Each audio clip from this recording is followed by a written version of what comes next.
আবার নতুন করে কালার করছি। এটা আমার গ্রাফিটিটা, এটা এর আগে অলরেডি 2 বছর আগে জুলাই আন্দোলনের সময় আমাদের সিনিয়র ক্যাম্পাসে সিনিয়র ভাবনরা করে দিয়েছিল।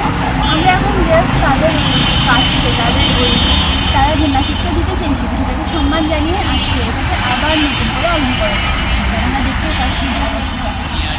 আচ্ছা, আপনার এখানে গ্রাফিটিতে দেখা যাচ্ছে ফ্রিডম লেখা, আসলে কি মানে? ফ্রিডম মানে মুক্তি, আর জুলাই আন্দোলনের মূল কথাটাই একদম ছিল মুক্তি, স্বৈরাচার থেকে মুক্তি, দুর্নীতি থেকে মুক্তি, অত্যাচার থেকে মুক্তি। দুঃখজনকভাবে সেই দাবিগুলো এখনো পূরণ হয়নি। তো এটা আমাদের একটা দীর্ঘ প্রচেষ্টা যেন মানুষের মন থেকে দাবিগুলো মুছে নেওয়া যায়। জুলাই চেতনা আসলে কতটুকু বাস্তবায়ন হয়েছে বলে মনে করেন? প্রশ্নটা তো অনেক কঠিন হয়ে গেল।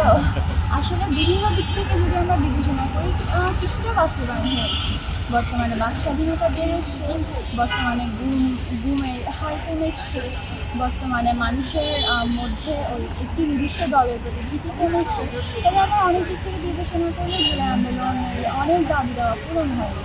যেমন আমাদের যে রাষ্ট্র সংস্কারের বিষয়টা ছিল, বর্তমান সরকার এবং ব্যবস্থা সেটা থেকে অনেক দূর সরে এসেছে।